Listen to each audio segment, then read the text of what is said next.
निष्कर्ष। महाराज सावंत सिंह जी फरमाते हैं, सूरमा वही है जिसकी इंद्रियां और मन वश में हैं, क्योंकि रूहानी तरक्की उतनी ही होगी जितने ये दोनों वश में होंगे। सुमिरन बाहर फैले हुए मन को अंतर में ले जाता है और शब्द उसे ऊपर की ओर खींचता है। हमारे अंदर अखूट भंडार हैं। वह परमात्मा खुद भी हमारे अंदर ही है। जो अंदर जाता है वही इसका अनुभव करता है। अन्य लोगों को तो इसका अंदाजा तक नहीं है। सोच विचार में पड़े रहने से हम अपना ध्यान तीसरे तिल पर एकाग्र नहीं कर पाते, इसलिए शब्द से एक रूप नहीं हो पाते। यह रोग हमारे अहम को पोषण देता है, जिससे हमारा अहम और बढ़ता जाता है। इस हौमे ने हमारी आत्मा को कैंसर रोग की तरह ढक लिया है, जो हमारे जीवन के हर पहलू में तबाही मचा रहा है। हम आत्मिक दृष्टि से बीमार हैं और भजन सुमिरन ही उसकी एकमात्र दवा है जो हमें इस रोग से छुटकारा दिलाएगी। अगर हम यह दवा नहीं लेंगे तो हमारा स्वास्थ्य कैसे सुधरेगा?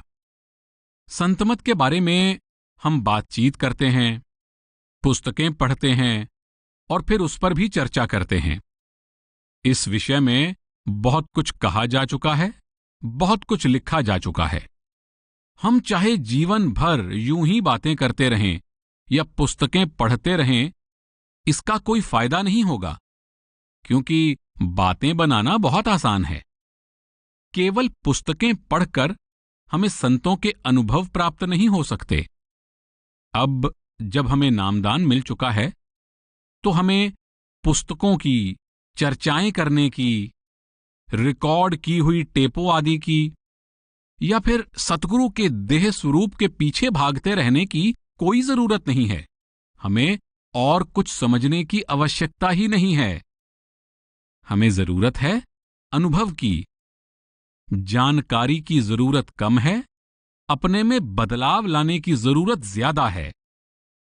अपने आप में यह बदलाव लाने के लिए जिस बात की चिंता करने की जरूरत है वो है दिन भर अधिक से अधिक सुमिरन करना और भजन के लिए बैठना। यही हमारी दवा है।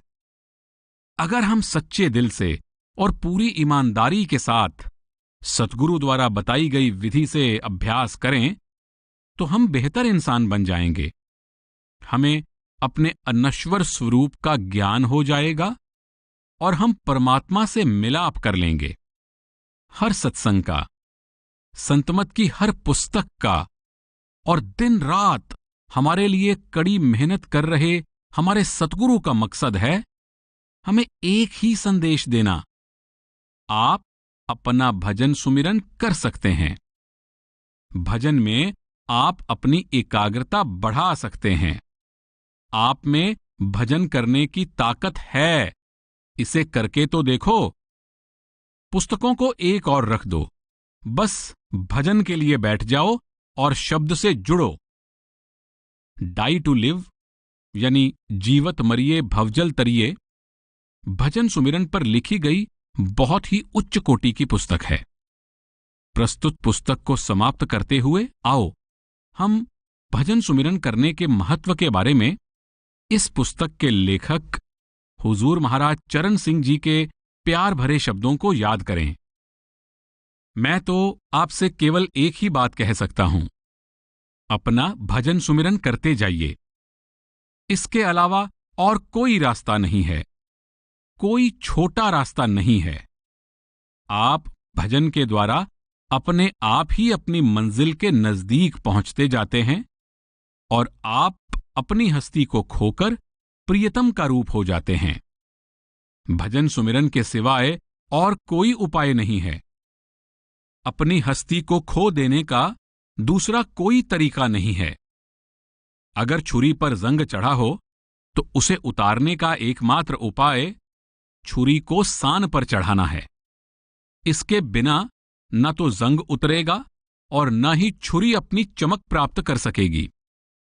केवल बातों से आपकी समस्या हल नहीं हो सकेगी। तर्क और बुद्धि से कुछ प्राप्त नहीं हो सकेगा। असली चीज तो अभ्यास है, भजन सुमिरन है। परमात्मा ही हमारे अंदर अपने मिलाप की भूख पैदा करता है।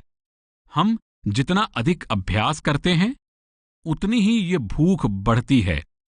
जब भूख बढ़ती है, तब वो परमात्मा हमारे लिए भोजन भी भेजता है।